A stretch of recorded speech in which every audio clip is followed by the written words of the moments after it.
Programme ਖਬਰ ਤੇ ਨਜ਼ਰ ਦੇ ਵਿੱਚ ਹੁੰਦੇ ਨੇ ਸਾਡੇ ਨਾਲ ਦੀਪਕ ਜੀ। ਦੀਪਕ ਸ਼ਰਮਾ ਜੀ ਹੁੰਦੇ ਨੇ ਚੰਡੀਗੜ੍ਹ ਤੋਂ ਤੇ ਆਪਾਂ ਇਹਨਾਂ ਦੇ ਨਾਲ ਗੱਲਬਾਤ ਕਰਦੇ ਹਾਂ ਪੰਜਾਬ ਬਾਰੇ। ਪੰਜਾਬ ਦੇ ਵਿੱਚ ਕੀ ਕੁਛ ਹੋ ਰਿਹਾ ਆ ਜਾਂ ਭਾਰਤ ਦੇ ਵਿੱਚ ਕੀ ਕੁਛ ਚੱਲ ਰਿਹਾ ਹੈ ਉਸ ਦੀ ਗੱਲਬਾਤ ਇਹਨਾਂ ਦੇ ਨਾਲ ਕਰਾਂਗੇ।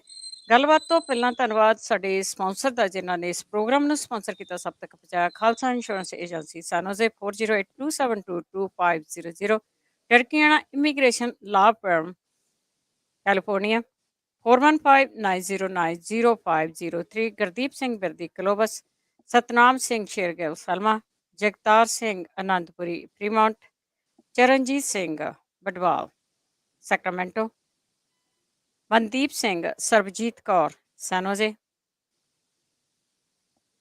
ਜੈਂਡਰ ਗਰੁੱਪ ਜਿਨ੍ਹਾਂ ਤੋਂ ਤੁਸੀਂ ਲੋਨ ਲੈ ਸਕਦੇ ਹੋ ਘਰ ਲੈ ਸਕਦੇ ਹੋ। ਇਹਨਾਂ ਦਾ ਫੋਨ ਨੰਬਰ 5599052575 ਬਹੁਤ ਬਹੁਤ ਧੰਨਵਾਦ ਕਰਦੇ ਆ ਪ੍ਰੋਗਰਾਮਾਂ ਨੂੰ ਸਪਾਂਸਰ ਕਰਦੇ ਨੇ ਸਭ ਤੱਕ ਪਹੁੰਚਾਉਂਦੇ ਨੇ। ਦੀਪਕ ਸ਼ਰਮਾ ਜੀ ਸਤਿ ਸ਼੍ਰੀ ਅਕਾਲ, ਸਵਾਗਤ ਹੈ ਜੀ। ਸਤਿ ਸ਼੍ਰੀ ਅਕਾਲ ਜੀ ਸਾਰੇ ਸਰੋਤਿਆਂ ਨੂੰ, ਦਰਸ਼ਕਾਂ ਨੂੰ ਮੇਰੀ ਪਿਆਰ ਭਰੀ ਸਤਿ ਸ਼੍ਰੀ ਅਕਾਲ। ਤੇ ਜੀ ਆਪਾਂ ਸਭ ਤੋਂ ਪਹਿਲਾਂ ਗੱਲ ਰਾਜਪਾਲ ਅੱਜ ਕੱਲ੍ਹ ਪਾਵਰ ਦੇ ਵਿੱਚ ਆਏ ਹੋਏ ਆ ਇੰਡੀਆ ਦੇ ਵਿੱਚ। ਜਿਵੇਂ ਆਪਾਂ ਪੰਜਾਬ ਦੀਆਂ ਵੀ ਤੁਸੀਂ ਖਬਰਾਂ ਕਰਦੇ ਆ ਕਿ ਰਾਜਪਾਲ ਦਾ ਰੇੜਕਾ ਆ, ਇਸੇ ਤਰ੍ਹਾਂ ਕੇਰਲਾ ਦੇ ਵਿੱਚ ਵੀ ਰਾਜਪਾਲ ਦਾ ਰੇੜਕਾ ਚੱਲ ਰਿਹਾ ਹੈ। ਬਿਲਕੁਲ ਭੈਣ ਜੀ, ਕਿ ਜਦੋਂ ਪਿਛਲੇ ਦਿਨੀ ਪੰਜਾਬ ਦੇ ਰਾਜਪਾਲ ਦਾ ਮੁੱਖ ਮੰਤਰੀ ਭਗਵੰਤ ਮਾਨ ਨਾਲ ਪੇਚਾ ਫਸਦਾ, ਖਾਸ ਕਰਕੇ ਇਹ ਮਾਮਲਾ ਬੇਸ਼ੱਕ ਵਿਸ਼ਵਾਸ ਮਤੇ ਵਾਲੇ ਸੈਸ਼ਨ ਬੁਲਾਉਣ ਤੋਂ ਸ਼ੁਰੂ ਹੁੰਦਾ, ਫਿਰ ਉਹ ਬਾਬਾ ਫਰੀਦ ਯੂਨੀਵਰਸਿਟੀ ਦੇ ਚਾਂਸਲਰ, ਫਿਰ ਉਹ ਤੋਂ ਬਾਅਦ ਲੁਧਿਆਣਾ ਯੂਨੀਵਰਸਿਟੀ ਦੇ ਚਾਂਸਲਰ ਨਾਲ ਜਦੋਂ ਆਉਂਦਾ, ਫਿਰ ਉੱਥੋਂ ਬਿਲਕੁਲ ਉਹ ਸਾਫ਼ ਹੋ ਜਾਂਦਾ ਕਿ ਬੀਜੇਪੀ ਦੀ ਸਕ੍ਰਿਪਟ ਪੜ੍ਹੀ ਜਾ ਰਹੀ ਹੈ, ਬੀਜੇਪੀ ਦੇ ਪਾਲੇ ਵੱਲੋਂ ਖੇਡਿਆ ਜਾ ਰਿਹਾ। ਸੋ ਇਸ ਲਈ ਰਾਜਪਾਲ ਫਿਰ ਅਚੇਚੇ ਤੌਰ ਤੇ ਪ੍ਰੈਸ ਕਾਨਫਰੰਸ ਕਰਦੇ ਨੇ। ਪ੍ਰੈਸ ਕਾਨਫਰੰਸ ਦੇ ਦੌਰਾਨ ਉਹ ਤਾਮਿਲਨਾਡੂ ਦੇ ਆਪਣੇ 4 ਸਾਲ ਦੇ ਰਾਜਪਾਲ ਦੇ ਸਮੇਂ ਦੀ ਕਾਰਜਕਾਰਨੀ ਦਾ ਮਤਲਬ ਹਵਾਲਾ ਦੇ ਕੇ ਕਹਿੰਦੇ ਨੇ ਕਿ ਮੈਂ 4 ਸਾਲ ਉੱਥੇ ਰਾਜਪਾਲ ਰਿਹਾ ਤੇ ਤਦ ਮੈਨੂੰ ਪਤਾ ਹੈ ਕਿ ਉੱਥੇ 50 ਤੋਂ 40 ਤੋਂ ਲੈ ਕੇ 50 ਕਰੋੜ ਦੇ ਵਿੱਚ BC ਲੱਗਦਾ ਸੀ। ਸੋ ਇਸ ਲਈ ਉਹਨਾਂ ਨੇ ਕਿਤੇ ਨਾ ਕਿਤੇ ਪੰਜਾਬ ਸਰਕਾਰ ਨੂੰ ਇਹ ਮਤਲਬ ਸੁਣੌਤੀ ਸੁਣਾਉਣ ਦੀ ਇੱਕ ਦਿਨ ਇੱਕ ਗੱਲ ਕੀਤੀ ਹੋਵੇਗੀ, ਜਿਵੇਂ ਕਿ ਕੀ ਤੁਸੀਂ ਵੀ BC ਪੈਸੇ ਲੈ ਕੇ ਲਾਉਂਦੇ ਹੋ। ਸੋ ਇਸ ਤਰ੍ਹਾਂ ਦਾ ਉਹਨਾਂ ਨੇ ਪ੍ਰੈਸ ਕਾਨਫਰੰਸ ਫਿਰ ਇਹ ਵੀ ਡਰ ਦਿਖਾਇਆ ਕਿ ਅਸੀਂ ਭਗਵੰਤ ਮਾਨ ਤੇ FIR ਕਰ ਸਕਦੇ ਹਾਂ, ਅਸੀਂ ਜਾਂ ਫਿਰ ਮਤਲਬ ਕਿ ਕਾਨੂੰਨੀ ਸਲਾਹ ਲੈ ਸਕਦੇ ਹਾਂ। ਸੋ ਉਸ ਤਰ੍ਹਾਂ ਦਾ ਜਦੋਂ ਹਵਾਲਾ ਚੱਲੇ ਤਾਂ ਉਹ 'ਚੋਂ ਲੱਗ ਰਿਹਾ ਸੀਗਾ ਕਿ ਹਾਂ ਉਹ ਸਾਫ਼ ਇੱਕ ਤਰ੍ਹਾਂ ਨਾਲ ਕੇਂਦਰ ਦੇ ਵੱਲੋਂ ਖੇਡ ਰਹੇ ਨੇ, ਉਹ ਰਾਜਪਾਲ ਨਾ ਹੋ ਕੇ ਇੱਕ ਸਿਆਸਤਦਾਨ ਬਣ ਕੇ ਮਤਲਬ ਕਿ ਆਡਾ ਲੈ ਰਹੇ ਨੇ। ਤੇ ਇੱਧਰੋਂ ਪੰਜਾਬ ਵਾਲੇ ਮੁੱਖ ਮੰਤਰੀ ਸਾਹਿਬ ਕੇਜਰੀਵਾਲ ਵਾਲੀ ਸਕ੍ਰਿਪਟ ਪੜ੍ਹਦੇ ਨੇ, ਸਾਰਿਆਂ ਨੂੰ ਪਤਾ ਹੈ ਕਿ ਉਹ ਦਿੱਲੀ ਜੋ ਕਹਿ ਦਿੰਦੀ ਹੈ ਉਸੇ ਤਰ੍ਹਾਂ ਉਹ ਕਰਦੇ ਨੇ। ਪਰ ਇਹ ਸਭ ਦੇ ਵਿਚਾਲੇ ਰਾਜਪਾਲ ਜਦੋਂ ਪੁਰੋਹਿਤ ਹੋਰੀ ਪ੍ਰੈਸ ਕਾਨਫਰੰਸ ਕਰ ਰਹੇ ਸੀ ਤਦ ਉਹਨਾਂ ਨੇ ਜ਼ਿਕਰ ਕੀਤਾ ਬੰਗਾਲ ਦੇ ਔਰ ਗੁਜਰਾਤ ਦਾ। ਉਹਨਾਂ ਨੇ ਉਦਾਹਰਨ ਦਿੱਤੀ ਕਿ ਬੰਗਾਲ ਦੇ ਵਿੱਚ ਵੀ ਇਸ ਤਰ੍ਹਾਂ ਹੋਇਆ ਸੀ, ਫਿਰ ਕੋਰਟ ਦੇ ਵਿੱਚ ਜਾ ਕੇ ਮਤਲਬ ਕਿ ਰਾਜਪਾਲ ਕੋਲ ਜਿਹੜੀ ਸ਼ਕਤੀਆਂ ਨੇ ਉਹ ਮਿਲ ਗਈਆਂ। ਇਸੇ ਤਰ੍ਹਾਂ ਉਹਨਾਂ ਨੇ ਗੁਜਰਾਤ ਦਾ ਇੱਕ ਉਦਾਹਰਨ ਦਿੱਤੀ। ਦਿੱਲੀ ਦੀ ਉਦਾਹਰਨ ਸਾਡੇ ਆਪਣੇ ਸਾਹਮਣੇ ਆ ਸਾਰਿਆਂ ਦੇ ਕਿ LG ਨੂੰ ਕਿਵੇਂ ਕੋਰਟ ਨੇ, ਅਦਾਲਤ ਨੇ ਵੱਧ ਤਾਕਤਾਂ ਦੇ ਦਿੱਤੀਆਂ, ਕਿਵੇਂ ਦਿੱਲੀ ਦੇ ਵਿੱਚ ਪੂਰੀ ਤਰ੍ਹਾਂ ਨਾਲ ਕੰਟਰੋਲ ਅਰਧ ਸੂਬੇ ਹੋਣ ਦੇ ਨਾਤੇ ਵੀ ਮਤਲਬ LG ਕੋਲ ਹੈ। ਪਰ ਹੁਣ ਨਵਾਂ ਮਾਮਲਾ ਸਾਹਮਣੇ ਆ ਰਿਹਾ ਕੇਰਲਾ ਤੋਂ। ਕੇਰਲਾ ਦੇ ਵਿੱਚ 9 ਯੂਨੀਵਰਸਿਟੀਆਂ ਦੇ ਵਾਈਸ ਚਾਂਸਲਰ ਨੂੰ ਰਾਜਪਾਲ ਨੇ ਅੱਜ 11 ਵਜੇ ਤੱਕ ਅਸਤੀਫੇ ਦੇਣ ਲਈ ਕਹਿ ਦਿੱਤਾ। ਸਾਰਿਆਂ ਨੂੰ ਪਤਾ ਹੈ ਕਿ ਸਾਰੀਆਂ ਯੂਨੀਵਰਸਿਟੀਆਂ ਜਿਹੜੀਆਂ ਹੁੰਦੀਆਂ ਨੇ ਉੱਥੇ ਦਾ ਰਾਜਪਾਲ ਉਹਦਾ ਚਾਂਸਲਰ ਹੁੰਦਾ ਹੈ ਔਰ ਵਾਈਸ ਚਾਂਸਲਰ ਮਤਲਬ ਕਿ ਅਸਲ ਦੇ ਵਿੱਚ ਵਾਈਸ ਚਾਂਸਲਰ ਨੇ ਯੂਨੀਵਰਸਿਟੀ ਚਲਾਉਣੀ ਹੁੰਦੀ ਹੈ, ਇੱਕ ਮਾਣਤਾਣ ਦਾ ਅਹੁਦਾ ਹੁੰਦਾ। ਸੋ ਉਸ ਮਾਣਤਾਣ ਦੇ ਅਹੁਦੇ ਨੂੰ ਤੁਸੀਂ ਹੁਣ ਮਤਲਬ ਕਿ ਸੰਵਿਧਾਨ ਦੀ ਆੜ ਲੈ ਕੇ ਜਾਂ ਉਹਦੇ ਵਿੱਚ ਉਹ ਨੁਕਤੇ ਮਤਲਬ ਲੈ ਕੇ ਤੁਸੀਂ ਇਹ ਕਹੋ ਕਿ ਹਾਂ ਹੁਣ, ਕਿਉਂਕਿ ਜਿਸ ਤਰ੍ਹਾਂ ਜਿਹੜੀ ਯੂਨੀਵਰਸਿਟੀ ਆ ਲੁਧਿਆਣੇ ਵਾਲੀ ਖੇਤੀਬਾੜੀ ਯੂਨੀਵਰਸਿਟੀ, ਉਹਦੀ ਆਪਾਂ ਪਹਿਲਾਂ ਵੀ ਮੈਂ ਦਰਸ਼ਕਾਂ ਸਾਹਮਣੇ ਗੱਲ ਰੱਖ ਚੁੱਕਿਆ ਕਿ ਆਟੋਨੋਮਿਕ ਬੋਡੀ ਹੈ ਔਰ ਉਸ ਬੋਡੀ ਦੇ ਵਿੱਚ ਜਿਹੜੀ ਉਹਨਾਂ ਦੀ ਪ੍ਰਬੰਧਕੀ ਕਮੇਟੀ ਹੁੰਦੀ ਹੈ ਉਸ ਨੂੰ ਅਧਿਕਾਰ ਹੁੰਦਾ, ਜਿਹਦੀ ਅਗਵਾਈ ਚੀਫ ਸੈਕਟਰੀ ਕਰਦਾ, ਉਸ ਨੂੰ ਅਧਿਕਾਰ ਹੁੰਦਾ ਕਿ ਉਹ ਭਾਈ ਆਪਣੀ ਮਰਜ਼ੀ ਦਾ ਇੱਕ ਬੰਦਾ ਲਾ ਸਕਣ, ਕਿਉਂਕਿ ਉਹਨਾਂ ਨੇ ਸਿਲੈਕਸ਼ਨ ਕਮੇਟੀ ਬਣਾ ਕੇ ਉਹ 'ਚੋਂ ਨਾਮ ਲੈ ਲਏ ਹੁੰਦੇ ਨੇ। ਉਹਨਾਂ ਨਾਮਾਂ 'ਚੋਂ ਸ਼ਾਰਟ ਲਿਸਟ ਦੇ ਵਿੱਚੋਂ ਇੱਕ ਨਾਮ ਚੁਣ ਕੇ ਉਹ ਅੱਗੇ ਰਾਜਪਾਲ ਨੂੰ ਭੇਜ ਦਿੰਦੇ ਨੇ ਔਰ ਇਸ ਤਰ੍ਹਾਂ ਹੁੰਦਾ ਹੈ। ਸੋ ਇਸ ਲਈ ਜਦੋਂ ਤਾਲਮੇਲ ਚੰਗਾ ਹੁੰਦਾ ਤਾਂ ਇਸ ਤਰ੍ਹਾਂ ਹੀ ਚੱਲਦਾ, ਜਾਂ ਕੇਂਦਰ ਵਿੱਚ ਦਖਲ ਨਹੀਂ ਕਰਦੀ ਤਾਂ ਫਿਰ ਇਸ ਤਰ੍ਹਾਂ ਹੀ ਨਾਰਮਲ ਇਸ ਤਰ੍ਹਾਂ ਚੱਲਦਾ। ਪਰ ਇਹਦੇ ਵਿੱਚ ਇੱਕ ਨੁਕਤਾ ਪਿਆ ਛੋਟਾ ਜਿਹਾ ਕਿ ਜੇ 2 ਮਹੀਨੇ ਸੀਟ ਖਾਲੀ ਰਹਿ ਜਾਵੇ ਤਦ ਰਾਜਪਾਲ ਨੂੰ ਅਧਿਕਾਰ ਹੈ ਕਿ ਉਹ ਆਪਣੀ ਮਰਜ਼ੀ ਦਾ ਵਾਈਸ ਚਾਂਸਲਰ ਲਾ ਸਕਦਾ। ਸੋ ਇਹ ਜੇਕਰ ਅੱਗੇ ਵੀ ਕਦੇ ਇੱਦਾਂ ਖਾਲੀ ਰਿਹਾ ਹੋਵੇ ਤਦ ਵੀ ਸਰਕਾਰ ਦਾ ਜਾਂ ਉਸ ਕਮੇਟੀ ਦਾ ਜਾਂ ਯੂਨੀਵਰਸਿਟੀ ਦਾ ਤਾਲਮੇਲ ਅਜਿਹਾ ਹੁੰਦਾ ਕਿ ਰਾਜਪਾਲ ਜ਼ਿਆਦਾ ਉਹਦੇ ਵਿੱਚ ਦਖਲ ਨਹੀਂ ਦਿੰਦਾ ਕਦੇ।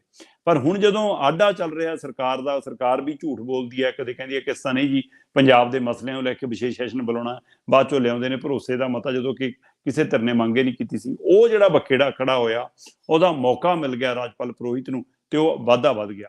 ਇਸੇ ਤਰ੍ਹਾਂ ਦੇ ਮਾਮਲੇ ਬੰਗਾਲ ਦੇ ਵਿੱਚ ਸਾਹਮਣੇ ਆਏ। ਇਸੇ ਤਰ੍ਹਾਂ ਹੁਣ ਕੇਰਲਾ ਦੇ ਵਿੱਚ ਕੇਰਲਾ ਦੇ ਮੁੱਖ ਮੰਤਰੀ ਨੇ ਵੀ ਬਿਲਕੁਲ ਉਹੀ ਗੱਲ ਕੀਤੀ ਹੈ ਜੋ ਪੱਛਮੀ ਬੰਗਾਲ ਜਾਂ ਪੰਜਾਬ ਦੇ ਮੁੱਖ ਮੰਤਰੀ ਕਰਦੇ ਨੇ ਕਿ ਭਾਈ RSS ਦਾ ਰਾਜਪਾਲ ਹੈ, RSS ਵੱਲੋਂ ਖੇਡ ਰਿਹਾ ਹੈ, ਇਹ ਭਾਜਪਾ ਵੱਲੋਂ ਖੇਡ ਰਿਹਾ, ਤੇ ਇਸੇ ਲਈ ਸਾਨੂੰ ਤੰਗ ਕੀਤਾ ਜਾ ਰਿਹਾ, ਸਾਡੀ ਯੂਨੀਵਰਸਿਟੀ 'ਚ ਕੰਮ ਨਹੀਂ ਕਰਨ ਦਿੱਤਾ ਜਾ ਰਿਹਾ। ਔਰ ਕੇਰਲਾ ਦੇ ਮਤਲਬ ਕਿ ਵਿੱਚ 9 ਯੂਨੀਵਰਸਿਟੀਆਂ ਦੇ ਵਾਈਸ ਚਾਂਸਲਰ ਤੋਂ ਅਸਤੀਫੇ ਮੰਗ ਲਏ ਨੇ, ਔਰ ਮਾਮਲਾ ਕੋਰਟ ਤੱਕ ਗਿਆ, ਔਰ ਕੋਰਟ ਨੇ ਵੀ ਕਿਹਾ ਕਿ ਜਿਹੜਾ ਇਸ ਮਾਮਲੇ ਦੇ ਉੱਤੇ ਗਵਰਨਰ ਦਾ ਆਖਰੀ ਹੁਕਮ ਜਦੋਂ ਤੱਕ ਨਹੀਂ ਆ ਜਾਂਦਾ, ਆਖਰੀ ਆਦੇਸ਼ ਨਹੀਂ ਆ ਜਾਂਦਾ, ਤਦ ਤੱਕ ਇਹ ਚਾਂਸਲਰ ਬਣੇ ਰਹਿ ਸਕਦੇ ਨੇ। ਆਖਰੀ ਦੇ ਜੋ ਉਹਦਾ ਆਊਗਾ ਉਹ ਮੰਨਣਾ ਪਊਗਾ। ਇਹਦਾ ਮਤਲਬ ਜੇ ਉਹਨੇ ਅਸਤੀਫੇ ਮੰਗਣੇ ਤਾਂ ਅਸਤੀਫੇ ਉਹਨੂੰ ਦੇਣੇ ਪੈਣਗੇ। ਸੋ ਇਸ ਲਈ ਇਹ ਟਕਰਾਅ ਇਕੱਲਾ ਪੰਜਾਬ ਤੱਕ ਜਾਂ ਬੰਗਾਲ ਤੱਕ ਜਾਂ ਗੁਜਰਾਤ ਤੱਕ ਜਾਂ ਹੋਰ ਸੂਬਿਆਂ ਤੱਕ ਸੀਮਤ ਨਹੀਂ ਰਿਹਾ। ਸੋ ਜਿੱਥੇ ਜਿੱਥੇ ਰਾਜਪਾਲ ਹੋਰਾਂ ਨੇ ਮਤਲਬ ਕੇਂਦਰ ਦੇ ਹਵਾਲੇ ਨਾਲ ਕੇਂਦਰੀਕਰਨ ਕਰਨ ਦੀ ਕੋਸ਼ਿਸ਼ ਕੀਤੀ ਹੈ, ਉਸ ਹਵਾਲੇ ਨਾਲ ਇਹ ਘਟਨਾਕ੍ਰਮ ਛੋਟੀ ਨਹੀਂ ਹੈ। ਸੋ ਇਸ ਗੱਲ ਨੂੰ ਲੈ ਕੇ ਸੂਬਿਆਂ ਨੂੰ ਸੋਚਣਾ ਪੈਣਾ ਕਿ ਕਿਵੇਂ ਸੂਬਿਆਂ ਦੇ ਅਧਿਕਾਰ ਖੋਏ ਜਾ ਰਹੇ। ਇੱਥੇ ਤਾਂ ਗੱਲਾਂ ਚੱਲਦੀਆਂ ਸੀ ਪੰਚਾਇਤਾਂ ਨੂੰ ਵੱਧ ਅਧਿਕਾਰ ਦੇਣ ਦੇ, ਪੰਚਾਇਤਾਂ ਨੂੰ ਉਹਨਾਂ ਦੇ ਵਿਭਾਗ ਕਦੋਂ ਮਿਲਣਗੇ, ਪੰਚਾਇਤ ਅਧਿਕਾਰ ਥੱਲਿਓਂ ਉੱਪਰ ਨੂੰ ਦੇਣ ਦੀ ਗੱਲ ਸੀਗੀ, ਇਹ ਉਲਟਾ ਚੱਲ ਰਿਹਾ। ਸੋ ਪੂਰੀ ਤਰ੍ਹਾਂ ਨਾਲ ਪੰਜਾਬ ਦਾ ਹੁਣ ਕੇਂਦਰੀਕਰਨ ਹੋਣ ਜਾ ਰਿਹਾ। ਉਸੇ ਤਰ੍ਹਾਂ ਕੇਰਲਾ ਦੀ ਵੀ ਇਹ ਘਟਨਾ ਸਾਹਮਣੇ ਨੇ। ਮਤਲਬ ਜਿੱਥੇ ਭਾਜਪਾ ਦੀ ਸਰਕਾਰ ਨਹੀਂ, ਉੱਥੇ ਫਿਰ ਵਾਇਆ ਰਾਜਪਾਲ ਅਸੀਂ ਸਰਕਾਰ ਚਲਾਵਾਂਗੇ, ਇਹ ਸੁਨੇਹਾ ਦੇਣ ਦੀ ਕੋਸ਼ਿਸ਼ ਹੋ ਰਹੀ ਹੈ, ਜਿਹਦਾ ਨੁਕਸਾਨ ਪੰਜਾਬ ਨੂੰ ਹੋਣ ਦਾ ਖਤਰਾ ਖੜਾ। ਇਸ ਤਰ੍ਹਾਂ ਹੁਣ ਕੇਰਲਾ ਮੂਹਰੇ ਵੀ ਚੁਣੌਤੀ ਆ ਖੜੀ ਹੋਈ ਹੈ। ਜੀ ਭੈਣ ਜੀ। ਜੀ ਇਸ ਤਰ੍ਹਾਂ ਇਹਦਾ ਮਤਲਬ ਹੈ ਕਿ RSS ਨੇ ਵਾਈਸ ਚਾਂਸਲਰ ਬਹੁਤ ਰੈਡੀ ਕੀਤੇ ਹੋਏ ਆ, ਜਿਹੜੇ ਹੁਣ ਲੱਗ ਜਾਣੇ ਆ ਥਾਂ ਥਾਂ ਤੇ। ਬਿਲਕੁਲ ਬਿਲਕੁਲ ਬਿਲਕੁਲ ਬਿਲਕੁਲ। ਤੇ ਅੱਗੇ ਕੱਲ ਗੁਆਂਢੀ ਸਟੇਟ ਦੀ ਕਰਦੇ ਆ, ਉੱਥੇ ਸਟਾਰ ਪ੍ਰਚਾਰਕ ਤੈਅ ਹੋ ਗਏ ਆ, ਸਾਰੀਆਂ ਪਾਰਟੀਆਂ ਨੇ ਤੈਅ ਕਰ ਦਿੱਤੇ ਆ। ਤੇ ਪੰਜਾਬ ਦੇ ਵਿੱਚੋਂ ਕਿਹਦੀ ਵਾਰੀ ਆਈ ਆ ਭਾਜਪਾ ਵੱਲੋਂ? ਦੇਖੋ ਬਿਲਕੁਲ ਜੀ, ਜੇਕਰ ਆਪਾਂ ਗੱਲ ਕਰੀਏ ਤਾਂ ਬੇਸ਼ੱਕ ਗੁਜਰਾਤ ਨੂੰ ਆਮ ਆਦਮੀ ਪਾਰਟੀ ਨੇ ਵੱਧ ਰੁਖ ਕੀਤਾ ਹੋਇਆ, ਤੇ ਪ੍ਰਧਾਨ ਮੰਤਰੀ ਨਰਿੰਦਰ ਮੋਦੀ ਤਾਂ ਗੁਜਰਾਤ ਨੂੰ ਆਪਣਾ ਹੀ ਮੰਨਦੇ ਨੇ। ਉਹ ਤਾਂ ਐਂ ਮੰਨਦੇ ਨੇ ਕਿ ਜਿਵੇਂ ਮੈਂ ਇਕੱਲੇ ਗੁਜਰਾਤ ਦਾ ਹੀ ਪ੍ਰਧਾਨ ਮੰਤਰੀ ਹਾਂ, ਕਿਉਂਕਿ ਬਾਕੀ ਥਾਵਾਂ ਤਾਂ ਮੈਂ ਕਦੇ ਇਹ ਵੀ ਨਹੀਂ ਦੇਖਿਆ ਕਿ ਉਹ ਬਤੌਰ ਪ੍ਰਧਾਨ ਮੰਤਰੀ ਆ ਕੇ ਵੀ ਪ੍ਰਧਾਨ ਮੰਤਰੀ ਨਜ਼ਰ ਆਉਣ, ਔਰ ਪਾਰਟੀ ਦੇ ਪ੍ਰਚਾਰਕ ਵਜੋਂ ਹੀ ਨਜ਼ਰ ਆਉਂਦੇ ਨੇ ਹਮੇਸ਼ਾ। ਸੋ ਇਸ ਲਈ ਗੁਜਰਾਤ ਦਾ ਰੁਖ ਉਹਨਾਂ ਨੇ ਵੀ ਕੀਤਾ, ਜਦੋਂ ਕਿ ਗੁਜਰਾਤ ਦੀਆਂ ਚੋਣਾਂ ਦਾ ਜੇ ਐਲਾਨ ਨਹੀਂ ਹੋਇਆ। ਸੋ ਇਹ ਸਭ ਦੇ ਦਰਮਿਆਨ ਹੀ ਮਤਲਬ ਕਿ ਜਦੋਂ ਗੱਲ ਸਾਹਮਣੇ ਆਉਂਦੀ ਹੈ ਤਾਂ ਉਸ ਹਵਾਲੇ ਨਾਲ ਮੈਂ ਦੇਖਦਾ ਕਿ ਹੁਣ ਹਿਮਾਚਲ ਦੀਆਂ ਚੋਣਾਂ ਦੀ ਤਰੀਕਾਂ ਦਾ ਐਲਾਨ ਹੋ ਚੁੱਕਿਆ, ਪਰ ਆਮ ਆਦਮੀ ਪਾਰਟੀ ਹਿਮਾਚਲ ਦੀਆਂ ਚੋਣਾਂ ਚੋਂ ਲਗਭਗ ਬਾਹਰ ਹੋ ਗਈ ਸੀ। ਉਸਨੇ ਆਪਣਾ ਬੋਰੀ ਬਿਸਤਰਾ ਸਮੇਟ ਲਿਆ ਸੀ, ਉਸਨੇ ਸਾਰਾ ਰੁਖ ਗੁਜਰਾਤ ਦਾ ਕਰ ਲਿਆ ਸੀ। ਪਰ ਹੁਣ ਦੀਵਾਲੀ ਤੋਂ ਬਾਅਦ ਮੈਨੂੰ ਪਤਾ ਲੱਗ ਰਿਹਾ ਕਿ ਸਟਾਰ ਪ੍ਰਚਾਰਕ 20 ਤੋਂ ਵੱਧ ਦੀ ਲਿਸਟ ਆਮ ਆਦਮੀ ਪਾਰਟੀ ਨੇ ਜਾਰੀ ਕੀਤੀ ਆ ਕਿ ਸਾਡੇ ਆ ਸਟਾਰ ਪ੍ਰਚਾਰਕ ਹੁਣ ਮਤਲਬ ਹਿਮਾਚਲ ਦੇ ਵਿੱਚ ਵੀ ਡੇਰੇ ਲਾਉਣਗੇ, ਕਿਉਂਕਿ 12 ਨਵੰਬਰ ਨੂੰ ਚੋਣਾਂ ਨੇ ਤੇ ਲਗਭਗ 15-16 ਦਿਨ ਬਚੇ ਨੇ। ਸੋ ਇਸ ਲਈ ਉਸ ਦੇ ਲਈ ਹੁਣ ਸਾਰੀਆਂ ਪਾਰਟੀਆਂ, ਕਿਉਂਕਿ ਭਾਜਪਾ ਆਪਣੀ ਮਤਲਬ ਇਤਿਹਾਸ ਦੁਹਰਾਉਣਾ ਚਾਹੁੰਦੀ ਹੈ ਕਿ ਅਸੀਂ ਇੱਥੇ ਵੀ ਦੂਸਰੀ ਵਾਰ ਆ ਜਾਈਏ, ਤੇ ਹਿਮਾਚਲ ਦੇ ਵਿੱਚ ਵੀ ਇਹ ਰਿਹਾ ਕਿ ਹਾਂ ਭਾਈ ਸਰਕਾਰ ਬਦਲਦੀ ਰਹੀ ਆ, ਕਾਂਗਰਸ ਮੁੜ ਕੇ ਥਾਂ ਤਲਾਸ਼ ਰਹੀ ਆ, ਤੇ ਆਮ ਆਦਮੀ ਪਾਰਟੀ ਨਾਲ ਸਾਰਿਆਂ ਦੇ ਵਿੱਚ ਮਤਲਬ ਕਿ ਨਵੀਂ ਸੋਚ ਜੀ, ਬਦਲਾਅ ਜੀ, ਲੋਕਾਂ ਦੀਆਂ ਸਹੂਲਤਾਂ ਜੀ, ਉਸ ਨਾਂ ਦੇ ਉੱਤੇ ਝੂਠ ਸੱਚ ਵੇਚ ਕੇ ਉਹ ਸੱਤਾ 'ਚ ਆਉਣ ਲਈ ਕਾਹਲੀ ਆ। ਸੋ ਇਸ ਲਈ ਹਿਮਾਚਲ ਦੇ ਲਈ ਹੁਣ ਬਕਾਇਦਾ ਤੌਰ ਤੇ ਨਾਮ ਐਲਾਨੇ ਗਏ ਨੇ। ਉਹਦੇ ਵਿੱਚੋਂ ਜੇਕਰ ਮੈਂ ਆਮ ਆਦਮੀ ਪਾਰਟੀ ਦੇ ਸਟਾਰ ਪ੍ਰਚਾਰਕਾਂ ਦੀ ਗੱਲ ਕਰਾਂ ਤਾਂ 20 ਦੇ ਕਰੀਬ ਨਾਮ ਨੇ, ਜਿਨ੍ਹਾਂ ਚੋਂ ਬਹੁ ਗਿਣਤੀ ਦਿੱਲੀ ਦਾ ਹੀ ਕਬਜ਼ਾ, ਚਾਹੇ ਉਹਦੇ ਵਿੱਚ ਅਰਵਿੰਦ ਕੇਜਰੀਵਾਲ ਦਾ ਨਾਮ ਹੋਵੇ, ਚਾਹੇ ਉਹਦੇ ਵਿੱਚ ਮਨੀਸ਼ ਸਿਸੋਦੀਆ ਦਾ ਨਾਮ ਹੋਵੇ, ਚਾਹੇ ਉਹਦੇ ਵਿੱਚ ਰਾਘਵ ਚੱਡਾ ਦਾ ਨਾਮ ਹੋਵੇ, ਚਾਹੇ ਉਹਦੇ ਵਿੱਚ ਸੰਦੀਪ ਪਾਠਕ ਦਾ ਨਾਮ ਹੋਵੇ, ਚਾਹੇ ਉਹਦੇ ਵਿੱਚ ਦੁਰਗੇਸ਼ ਪਾਠਕ ਦਾ ਨਾਮ ਹੋਵੇ, ਚਾਹੇ ਉਹਦੇ ਵਿੱਚ ਸੰਜੇ ਸਿੰਘ ਦਾ ਨਾਮ ਹੋਵੇ, ਤੇ ਪੰਜਾਬ ਦੇ ਮੁੱਖ ਮੰਤਰੀ ਦਾ ਨਾਮ ਵੀ ਹੈ। ਕਿਉਂਕਿ ਮੁੱਖ ਮੰਤਰੀ ਸਾਹਿਬ ਵੀ ਸਾਡੇ ਪੰਜਾਬ 'ਚ ਘੱਟ, ਗੁਜਰਾਤ ਤੇ ਹਿਮਾਚਲ 'ਚ ਵੱਧ ਨਜ਼ਰ ਆਉਂਦੇ ਨੇ। ਸੋ 30 ਦਿਨ ਗੁਜਰਾਤ ਨੂੰ, ਇਹਦੇ ਲਈ ਤਾਂ ਹੁਣ ਹੈਲੀਕਾਪਟਰ ਦੇ ਵੀ ਟੈਂਡਰ ਮੰਗ ਲਏ, ਕਹਿੰਦੇ ਕਿ ਬੜਾ ਚਾਹੀਦਾ ਜੀ 10-12 ਸੀਟਾਂ ਜੇ ਵਾਲਾ, ਕਿਉਂਕਿ 2 ਮੁੱਖ ਮੰਤਰੀਆਂ ਨੇ ਇਕੱਠੀਆਂ ਬੈਠਣ ਹੁੰਦਾ। ਮਤਲਬ ਦਿੱਲੀ ਦੇ ਮੁੱਖ ਮੰਤਰੀ ਅਰਵਿੰਦ ਕੇਜਰੀਵਾਲ ਨੇ ਵੀ ਪੰਜਾਬ ਦੇ ਖਜ਼ਾਨੇ ਨਾਲੇ ਝੂਟੇ ਲੈਣੇ ਆ। ਸੋ ਇਸ ਲਈ ਇੱਕ ਬੜਾ ਜਹਾਜ਼ ਵੀ ਮੰਗਿਆ ਜਾ ਰਿਹਾ। ਪਰ ਪੰਜਾਬ ਦੇ ਲੋਕ ਪੁੱਛ ਰਹੇ ਆ ਭਗਵੰਤ ਮਾਨ ਜੀ ਨੂੰ ਕਿ ਮੁੱਖ ਮੰਤਰੀ ਤਾਂ ਅਸੀਂ ਚੁਣਿਆ, ਤੁਸੀਂ ਹਰ ਵੇਲੇ ਗੁਜਰਾਤ ਤੇ ਹਿਮਾਚਲ ਨੂੰ ਤੁਰੇ ਰਹਿਣੇ ਹੋ। ਸੋ ਹੁਣ ਹਿਮਾਚਲ ਦੇ ਲਈ ਵੀ ਸਟਾਰ ਪ੍ਰਚਾਰਕਾਂ ਦੇ ਵਿੱਚ ਮੁੱਖ ਮੰਤਰੀ ਭਗਵੰਤ ਮਾਨ ਦਾ ਨਾਮ 20 ਦੇ ਵਿੱਚ ਸ਼ਾਮਲ ਹੈ ਜੀ। ਇਸੇ ਤਰ੍ਹਾਂ ਹਰਜੋਤ ਬੈਂਸ ਹੋਰਾਂ ਦਾ ਵੀ ਨਾਮ ਸਟਾਰ ਪ੍ਰਚਾਰਕਾਂ 'ਚ ਸ਼ਾਮਲ ਹੈ, ਜਦੋਂ ਕਿ ਕੁਝ ਪ੍ਰਚਾਰਕਾਂ ਵਜੋਂ ਪੰਜਾਬ ਦੇ ਹੋਰ ਮੰਤਰੀ ਵੀ ਲਏ ਗਏ ਨੇ, ਚਾਹੇ ਉਹਦੇ ਵਿੱਚ ਮੀਤ ਹੇਅਰ ਹੋਵੇ, ਚਾਹੇ ਹਰਪਾਲ ਚੀਮਾ ਹੋਣ, ਚਾਹੇ ਅਮਨ ਅਰੋੜਾ ਹੋਣ। ਸੋ ਇਸ ਤਰ੍ਹਾਂ ਮਤਲਬ ਕਿ ਕੁਝ ਨਾਮ ਅਜਿਹੇ ਵੀ ਹੈਗੇ ਨੇ। ਸੋ ਇਸ ਹਵਾਲੇ ਨਾਲ ਆਮ ਆਦਮੀ ਪਾਰਟੀ ਆਪਣੀ ਪੂਰੀ ਤਿਆਰੀ ਕਰ ਰਹੀ। ਉਧਰ ਕਾਂਗਰਸ ਨੇ ਵੀ ਆਪਣੇ 40 ਦੇ ਕਰੀਬ ਸਟਾਰ ਪ੍ਰਚਾਰਕਾਂ ਦਾ ਨਾਮ ਐਲਾਨ ਦਿੱਤਾ ਹੈ। ਉਹਦੇ ਵਿੱਚ ਸੋਨੀਆ ਗਾਂਧੀ ਵੀ ਆ, ਉਹ 'ਚ ਰਾਹੁਲ ਗਾਂਧੀ ਵੀ ਆ, ਉਹ 'ਚ ਪ੍ਰਿਅੰਕਾ ਵੀ, ਟੱਬਰ ਪੂਰਾ ਹੈ ਗਾਂਧੀ ਪਰਿਵਾਰ ਦਾ। ਸੋ ਉਹਦੇ ਵਿੱਚ ਖੜਗੇ ਦਾ ਨਾਮ ਵੀ ਸ਼ਾਮਲ ਹੈ। ਉਹਦੇ ਵਿੱਚ ਸੈਂਟਰ ਦੇ ਹੋਰ ਸਾਬਕਾ ਮੰਤਰੀ ਰਹੇ ਕੋਈ ਸੰਸਦ ਮੈਂਬਰ ਹੈ, ਉਹਨਾਂ ਦੇ ਨਾਮ ਵੀ ਸ਼ਾਮਲ ਨੇ। ਪੰਜਾਬ ਦੇ ਵਿੱਚੋਂ ਵੀ ਪ੍ਰਤਾਪ ਬਾਜਵੇ ਹੋਰਾਂ ਦਾ ਨਾਮ ਵੀ ਹੈ। ਸੋ ਹੋਰ ਪਹਿਲਾਂ ਕਈ ਲੀਡਰ ਨੇ, ਉਹਨਾਂ ਦੇ ਨਾਮ ਵੀ ਸ਼ਾਮਲ ਨੇ। ਤੇ ਇੱਧਰ ਜੀ ਭਾਜਪਾ ਵੀ ਉੱਥੇ ਮਤਲਬ ਕਿ ਸੱਤਾ ਦੇ ਵਿੱਚ ਹੈ, ਔਰ ਭਾਜਪਾ ਦਾ ਗਵਾਂਢੀ ਸੂਬਾ, ਮਤਲਬ ਕਿ ਜੇਕਰ ਆਪਾਂ ਹਿਮਾਚਲ ਦਾ ਗਵਾਂਢੀ ਸੂਬਾ ਪੰਜਾਬ ਨੂੰ ਦੇਖੀਏ ਤਾਂ ਸਭ ਤੋਂ ਵੱਧ ਪੰਜਾਬ ਹਰਿਆਣਾ ਤੋਂ ਲੀਡਰਾਂ ਨੂੰ ਹੁੰਦਾ ਕਿ ਨੇੜੇ ਵਾਲਿਆਂ ਨੂੰ ਵੱਧ ਬੁਲਾਇਆ ਜਾਵੇ। ਸੋ ਜਿਵੇਂ ਆਮ ਆਦਮੀ ਪਾਰਟੀ ਨੇ ਜਾਂ ਕਾਂਗਰਸ ਨੇ ਪੰਜਾਬ ਦੇ ਲੀਡਰਾਂ ਦੀ ਸੂਚੀ ਜਾਰੀ ਕੀਤੀ ਹੈ, ਤਾਂ ਜਦੋਂ ਭਾਜਪਾ ਦੇ ਸਟਾਰ ਪ੍ਰਚਾਰਕਾਂ 'ਚ ਦੇਖਦੇ ਹੋ ਤਾਂ ਉਹ 'ਚੋਂ ਪੰਜਾਬ ਮੰਨਫੀ ਹੈ। ਚਾਹੇ ਉਹਦੇ ਵਿੱਚੋਂ ਪੁਰਾਣੇ ਭਾਜਪਾ ਦੇ ਲੀਡਰ ਹੋਣ, ਚਾਹੇ ਉਹਦੇ ਵਿੱਚ ਨਵੇਂ ਮਤਲਬ ਕਿ ਜਿਨ੍ਹਾਂ ਨੇ ਨਵਾਂ ਮਤਲਬ ਕਿ ਚੋਗਾ ਚੁਗਣਾ ਸ਼ੁਰੂ ਕੀਤਾ ਬੀਜੇਪੀ ਦਾ, ਚਾਹੇ ਉਹ ਕਾਂਗਰਸ ਦੇ ਵਿਹੜੇ ਚੋਂ ਨਿਕਲ ਕੇ ਗਏ ਹੋਣ, ਖਾਸ ਕਰਕੇ ਕੈਪਟਨ ਅਮਰਿੰਦਰ ਸਿੰਘ, ਸੁਨੀਲ ਜਾਖੜ, ਅਜਿਹਾ ਦਾ ਨਾਂ ਸਟਾਰ ਪ੍ਰਚਾਰਕਾਂ 'ਚ ਭਾਜਪਾ ਦੀ ਲਿਸਟ 'ਚ ਨਹੀਂ ਹੈ। ਤੇ ਜੇਕਰ ਤੁਸੀਂ ਗੱਲ ਕਰੋ ਅਜੇ ਤੱਕ ਅਸ਼ਵਨੀ ਸ਼ਰਮਾ ਹੋਰਾਂ ਦਾ, ਜੇ ਇਹਨਾਂ ਦੇ ਨਾਮ ਵੀ ਸਟਾਰ ਪ੍ਰਚਾਰਕਾਂ 'ਚ ਨਹੀਂ ਨੇ। ਪੰਜਾਬ 'ਚੋਂ ਇੱਕੋ ਨਾਮ ਮੈਨੂੰ ਨਜ਼ਰ ਆਇਆ, ਉਹ ਹੈ ਅਵਿਨਾਸ਼ ਰਾਏ ਖੰਨਾ ਦਾ। ਸੋ ਇਹਦਾ ਵੀ ਕੋਈ ਮਤਲਬ ਹੈ, ਕਿਉਂਕਿ ਚਰਚਾ ਇਹ ਚੱਲਦੀ ਹੈ ਕਿ 2024 ਤੋਂ ਬਾਅਦ ਜਦੋਂ 2027 ਦੀਆਂ ਵਿਧਾਨ ਸਭਾ ਚੋਣਾਂ ਆਉਣਗੀਆਂ ਜੀ, ਤਦ ਸੁਨੀਲ ਜਾਖੜ ਚਿਹਰਾ ਹੋ ਸਕਦੇ ਨੇ ਬੀਜੇਪੀ ਦਾ ਜੀ। ਉਹ ਇੱਥੇ ਇਸ ਤਰ੍ਹਾਂ ਦਾ ਦਾਅ ਖੇਡ ਸਕਦੇ ਨੇ ਜੀ ਕਿ ਹਾਂ ਜੀ ਇਸ ਵਾਰ ਅਸੀਂ ਮਤਲਬ ਕਿ ਜੱਟ ਸਿੱਖ ਨਹੀਂ ਬਣਾਵਾਂਗੇ ਜੀ ਮੁੱਖ ਮੰਤਰੀ, ਅੱਜ ਤਾਂ ਕਿ ਆਹ 32% 30% ਵੋਟ ਖਿੱਚੀ ਜਾ ਸਕੇ।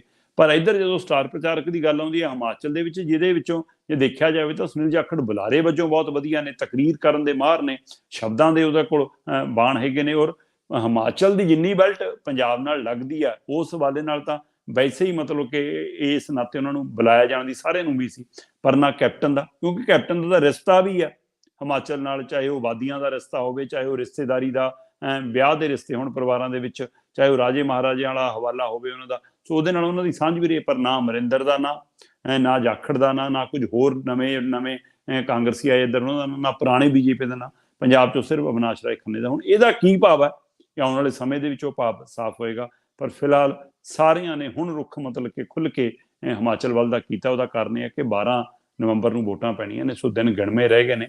ਸੋ ਇਸ ਲਈ ਹੁਣ ਸਾਰਿਆਂ ਦਾ ਜ਼ੋਰ ਜਮਾਇਸ਼ ਉੱਥੇ ਲੱਗਣਾ ਤੇ ਫੈਸਲਾ ਹਿਮਾਚਲ ਦੇ ਵੋਟਰ ਕਰਨਗੇ। ਸੋ ਇਹਦਾ ਦੂਰ ਤੱਕ ਅਸਰ ਵੀ ਜਾਣਾ ਇਸ ਦਾ, ਕਿਉਂਕਿ ਹਿਮਾਚਲ ਤੋਂ ਬਾਅਦ ਗੁਜਰਾਤ ਦੀਆਂ ਚੋਣਾਂ ਵੀ ਪਈਆਂ ਨੇ, ਫਿਰ ਹਰਿਆਣੇ ਦੀਆਂ ਚੋਣਾਂ ਵੀ ਪਈਆਂ ਨੇ, ਫਿਰ 2024 ਦੀਆਂ ਲੋਕ ਸਭਾ ਆਮ ਚੋਣਾਂ ਵੀ ਆ ਜਾਣੀਆਂ ਨੇ। ਸੋ ਇਸ ਲਈ ਦੇਖਦੇ ਹਾਂ ਜੀ ਹਿਮਾਚਲ ਪਹਾੜ ਕਿਹੜਾ ਚੜ੍ਹ ਪਾਉਂਦਾ ਤੇ ਕਿਹੜਾ ਹਫ ਜਾਂਦਾ ਪਹਾੜ ਚੜ੍ਹਦਾ। ਜੀ ਜੀ, ਬਿਲਕੁਲ ਜੀ। ਆ ਜਿਹੜੇ ਭੱਜ ਕੇ ਚੜੇ ਸੀ ਪਹਾੜ ਨੂੰ, ਭੱਜ ਕੇ ਭਾਜਪਾ 'ਚ ਰਲੇ ਸੀ, ਪਰ ਇਹਨਾਂ ਦੇ ਨਾਲ ਬਹੁਤ ਬੁਰੀ ਹੋਈ ਆ, ਇਹਨਾਂ ਨੂੰ ਮੋਹਰੇ ਨਹੀਂ ਲਿਆਂਦਾ ਗਿਆ। ਬਿਲਕੁਲ। ਹਾਂਜੀ, ਅੱਗੇ ਗੱਲ ਕਰਦੇ ਆ ਪੰਜਾਬ ਦੀਆਂ ਜੇਲ੍ਹਾਂ 'ਚੋਂ ਫੋਨ ਆਉਂਦੇ ਆ, ਤੇ ਉਸ ਦੇ ਵਿੱਚ ਕਹਿੰਦੇ ਵੀ ਜਿਹੜੀ ਬਹੁਤ ਜ਼ਿਆਦਾ ਵਾਰੀ ਜਿਹੜੀ ਤਲਾਸ਼ੀ ਹੋਊਗੀ। ਹੁਣ ਫੋਨ ਬਰਾਮਦ ਹੋ ਰਹੇ ਆ, ਵੱਖ-ਵੱਖ ਤਰੀਕਿਆਂ ਦੇ ਨਾਲ ਅੰਦਰ ਫੋਨ ਭੇਜਣ ਦੀਆਂ ਕੋਸ਼ਿਸ਼ਾਂ ਹੋ ਰਹੀਆਂ। ਬਿਲਕੁਲ ਜੀ, ਜੇਲ੍ਹਾਂ ਹਮੇਸ਼ਾ ਹੀ, ਪੰਜਾਬ ਦੀਆਂ ਜੇਲ੍ਹਾਂ ਹਮੇਸ਼ਾ ਹੀ ਵਿਵਾਦਾਂ 'ਚ ਰਹੀਆਂ ਨੇ, ਚਾਹੇ ਉਹ ਪੁਲਿਸ ਦੀਆਂ ਨਲਾਇਕੀਆਂ ਕਾਰਨ, ਚਾਹੇ ਉਹ ਮਿਲੀ ਭੁਗਤ ਕਾਰਨ, ਚਾਹੇ ਕੈਦੀਆਂ ਦੇ ਪਰਿਵਾਰਕ ਮੈਂਬਰਾਂ ਵੱਲੋਂ ਕੋਈ ਸਮਾਨ ਬਚਾਉਣ ਕਾਰਨ, ਚਾਹੇ ਉਹ ਤਰੀਕ ਤੇ ਆਉਂਦੇ ਨੇ, ਚਾਹੇ ਉਹਨਾਂ ਨੂੰ ਮਤਲਬ ਕਿ ਜਿਸ ਢੰਗ ਨਾਲ ਮਤਲਬ ਕਿ ਰੱਖਿਆ ਜਾਂਦਾ ਕਿ ਹਾਂਜੀ ਹੋਟਲ 'ਚ ਰੱਖ ਲਿਆ, ਢਾਬੇ ਤੇ ਰੋਟੀ ਖਿਲਾ ਲਈ ਜੀ, ਤੋਂ ਭਜਾ ਤੇ ਜੀ। ਸੋ ਹਮੇਸ਼ਾ ਇਹ ਚਰਚਾ ਚੱਲਦੀ ਰਹਿੰਦੀ ਹੈ। ਪਰ ਮਤਲਬ ਜਦੋਂ ਤੁਸੀਂ ਪ੍ਰਸ਼ਾਸਨ ਨੂੰ ਪੁੱਛੋ, ਕੋਈ ਵੀਡੀਓ ਆ ਜਾਵੇ, ਪਿਛਲੇ ਦਿਨਾਂ ਦੇ ਵਿੱਚ ਇੱਕ ਵੀਡੀਓ ਵਾਇਰਲ ਹੋਈ ਕਿ ਹਾਂ ਜੇਲ੍ਹ ਦੇ ਅੰਦਰ ਸਮੂਹਕ ਤੌਰ ਤੇ ਬੈਠ ਕੇ ਕੈਦੀ ਨਸ਼ਾ ਲੈ ਰਹੇ ਨੇ, ਤੇ ਪੰਜਾਬ ਦੇ ਜੇਲ੍ਹ ਮੰਤਰੀ ਹਰਜੋਤ ਬੈਂਸ ਜੀ ਕਹਿੰਦੇ ਕਿ ਮੇਰੇ ਧਿਆਨ 'ਚ ਆ ਗਿਆ, ਹੁਣ ਅਸੀਂ ਚੈਕਿੰਗ ਕਰਾਵਾਂਗੇ, ਨੋਟਸ ਲਵਾਂਗੇ।